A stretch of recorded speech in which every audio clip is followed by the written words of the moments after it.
What's up, guys? This is Ennis First the World here with my fourth coaster review. This is TMNT Shellraiser at the American Dream Mall, Nickelodeom Universe in New Jersey.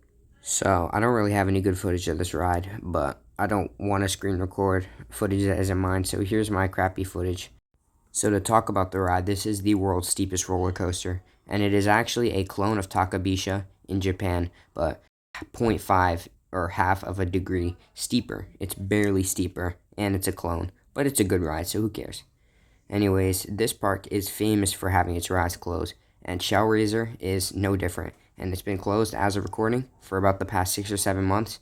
And it looks like it will be closed for even longer. This closure is not stopping anytime soon. So to talk about operations, because why not? This ride will usually run 2 to 3 trains, which, since this park doesn't really get much lines from what I've experienced, that's pretty good. Usually it'll have a train, like, in the second half section, while there's another train like going up that big corkscrew in the first half. So the operations are usually decent. Anyways, to stop yapping and discuss the ride, it starts with a slow left-hand turn out of the station, which is, nothing special. You hit a small drop with some floater in the back. I mean, it's not really floater, it's more weightlessness, but you get the point.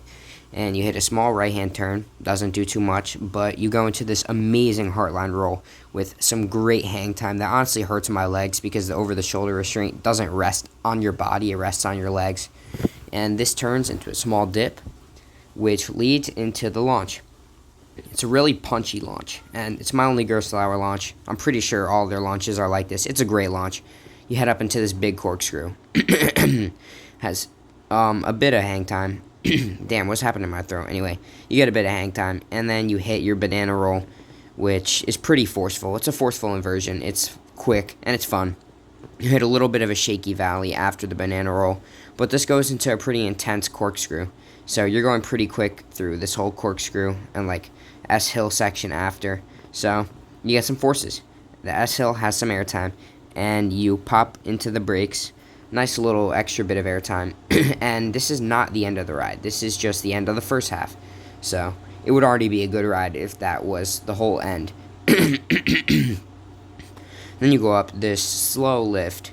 It's about 140 feet. And you start gaining speed at the top. But then you brake and you're hanging there. And there are windows where you can get an amazing view of the New York skyline. And you don't really get a good view of the park below you. But you can look out of windows and see the skyline of one of the biggest cities in the world, so that's a bit better. And you can see the whole structure of the lift shaking too, which is scary. Not really, but for the GP it probably is. Anyways, it slowly eases your way into the drop. And the drop is decent. For a drop so steep, I expected a bit better, but you get a little ejector pop. Then you go into a dive loop. Not too forceful, but the valley of the dive loop and drop, Jesus, that is a horrible pothole in the front row. It's still bad in the second row.